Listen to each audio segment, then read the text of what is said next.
Coucou tout le monde, c'est Nolwenn et vous êtes la bienvenue sur Nolo TV. Alors aujourd'hui, nous allons parler du colorisme. Pour ceux qui ne le connaissent pas, c'est un peu un descendant du racisme, sauf que lui, il consiste à différencier les gens en fonction de leur clarté de peau. Grosso modo, il est interne. Ça consiste à ce que plus tu es clair, plus tu es beau. Je vais prendre un exemple simple. C'est un peu comme lorsque Luzen de Yakuza pose avec Shai et que c'est Luzen de Yakuza qui prend tous les commentaires négatifs, espèce de niaque, espèce de bête, tout ça, plein de trucs négatifs jusqu'à la même dire Rotuna Yaoundé. Les trucs péjoratifs juste parce qu'elle a le teint plus sombre que celui de Shai et pourtant toutes les deux sont noires. Le colorisme est une de ses origines de la colonisation. Frantz Fanon nous explique dans Peau noire que les peuples colonisés ont fini par intégrer un sentiment d'infériorité, rejeter leur culture et chercher à acquérir celle des colonisateurs. C'est-à-dire qu'on s'est clairement mis en tête que le noir, c'était pas OK, qu'il fallait absolument qu'on tende vers le blanc. Plus on tend vers le blanc, mieux c'est. Je vais prendre un exemple simple. C'est un peu lorsque... On va peut-être se dire que c'est de la rigolade ou quoi, mais non, en fait, c'est un problème. Lorsqu'on va, par exemple, traiter une personne de noiro, oh, mais toi, tu es trop obscur, oh, mais toi, tu es ceci, tu es cela. Ça, là, en fait, c'est du colorisme parce on se met en tête que, oh, mais en fait, quand la personne est trop noire, c'est étrange, c'est vilain, c'est pas bien, oh, mais comment le gars va pas être noir comme ça? Alors que ça ne devrait pas, ça ne devrait pas poser problème qu'une personne soit noire, en fait. Bien au contraire, c'est sa couleur, c'est beau, c'est magnifique, là, c'est la diversité, en fait. Mais non, vu que nous, on s'est tellement mis en tête, on nous a tellement, limite, on va dire, formaté, que c'est le blanc qui est beau, c'est le blanc qui est magnifique, c'est ce qu'il faut. On dénigre à chaque fois celui qui est beaucoup plus noir. Et on a le témoignage de l'activiste Anastasia Marcelin qui explique qu'elle a commencé à se dépigmenter la peau parce que ses copines de teint un peu plus clair lui disaient tout le temps, t'es trop noir, mais toi aussi, t'es trop foncé, tout. Encore que on va même pas vraiment dire que ce sont des amis, parce que des amis ne te diraient pas des trucs comme ça. Donc on a aussi ce genre de remarques-là, ce genre de, on va dire, d'influence externe, là, en fait, de la société. Et c'est en général toujours des noirs qui font ce genre de reproches à d'autres noirs. On a ce genre d'influence aussi souvent qui peut pousser les personnes à ne pas aimer forcément leur teint et qui vont entraîner la dépigmentation. Et aujourd'hui, par exemple, on a la dépigmentation a tellement un impact, je ne sais pas en fait. Les femmes, bon, bien sûr, il y a également les hommes qui le font, mais les femmes aujourd'hui se dépigmentent, sachant pertinemment les conséquences sur la santé en fait. On parle tout le temps des cancers de la peau, on parle des conséquences sur l'hydroquinone, même les brûlures. Il suffit de voir des femmes qui se sont dépigmentées pendant des années, comment leur peau est tombante, et on voit leurs veines un peu partout. Mais malgré ça, certaines qui se disent que bon, c'est pas grave, je tente quand même le coup. Vu que de toute manière, pour que je sois belle, pour que je plaise aux hommes, il faut que je sois plus claire. On a tous entendu des hommes noirs qui disent clairement que moi, je ne me vois pas sortir avec une femme noire. Si au moins elle est un peu claire ou si au moins elle est métisse, alors que pas du tout. Tu n'as pas... En fait, rien que le fait de ne pas vouloir sortir avec une femme qui te ressemble, parce que clairement c'est notre peau, on commet notre peau, une femme qui te ressemble, c'est problématique en fait. C'est que toi-même, tu as un problème avec ta peau.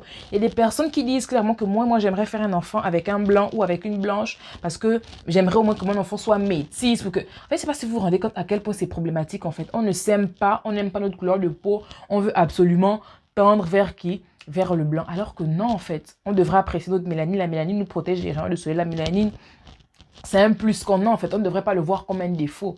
Après, il y a aussi le problème de représentation.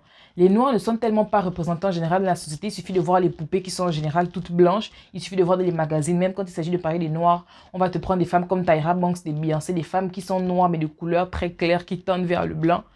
Et ça déjà c'est problématique en fait. Parce que nous, étant donné qu'on ne s'identifie pas forcément dans ce qu'on voit dans les magazines de beauté, dans les défilés, c'est normal qu'on se dise que bon, donc peut-être que ce qui est bien, ce qui est beau, les critères imposés, c'est d'être clair. Je ne sais pas si vous voyez un peu ce que je veux dire. Et c'est ça en fait. Et même dans les représentations religieuses, si vous remarquez, le bien est souvent représenté par le blanc, les anges, et les démons, le mal, tout ça représenté par le noir. Donc rien que ça, c'est déjà un...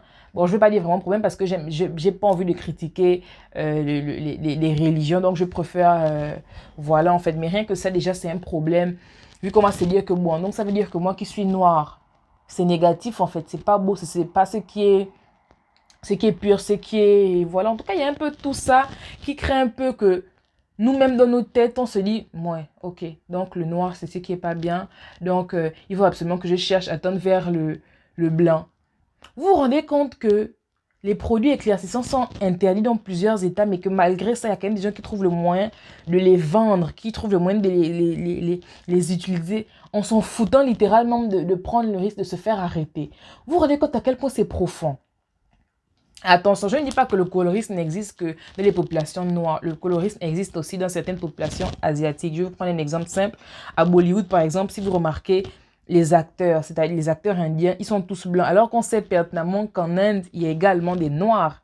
Mais non, il y a ces peuples noirs en Inde là, qui sont souvent très, comment expliquer ça, très discriminés, qui sont on va toujours chercher à les mettre dans leur coin. Genre, limite, on va leur mettre en tête que vous êtes mauvais en fait, vous êtes vilain. C'est pas ok en fait, votre couleur n'est pas ok. Ce qui fait en sorte que également en Asie, il y a des phénomènes de dépigmentation. En fait, je ne sais pas si le mot dépigmentation est approprié, mais bon, je pense aussi que oui. En Asie également, il y a des phénomènes de dépigmentation. On a la Sri Lankaise, une Sri Lankaise qui nous explique qu'elle, ses parents lui disaient de ne pas trop jouer au soleil parce qu'ils ne voudraient pas qu'elle soit trop noire, sinon elle aurait des problèmes pour trouver un mari, elle aurait des problèmes pour trouver le travail, elle aurait des problèmes en général dans la société. Parce que je ne sais pas si vous vous rendez compte à quel point c'est profond en fait. Que des parents disent ça à leur fille. C'est chaud quand même, c'est grave. C'est que le problème, il est grave. Donc, je ne voulais pas, je ne tiens pas à définir le colorisme comme étant juste pour les noirs en fait. Non. Également chez les Asiatiques, le problème existe, mais c'est clair qu'il n'est pas autant étendu que chez nous. Ça, c'est une chose qui est claire. Vous avez forcément tous vu le TikTok qui était en vogue pendant un moment là, je pense qu'il y a 2-3 mois, où c'était principalement c'est par des Asiatiques. Il fallait que quoi? Tu te blackface, tu te filmes en étant triste et après, boum, dès que tu deviens blanc, tu es heureux. Encore que ça, je ne sais pas s'il faudrait le définir de colorisme ou de racisme. C'est un peu entre les deux. Mais bon, moi, je me dis que comme solution, on devrait essayer d'ajouter un peu plus de représentation noire, de toutes les couleurs en fait. Par exemple, les poupées, les Barbie. C'est vrai que maintenant, j'ai vu, il y a déjà des sites qui vendent des poupées Barbie noires, mais bon, c'est clair que c'est pas encore en vogue comme les poupées blanches, mais bon, c'est déjà, on est sur la bonne voie.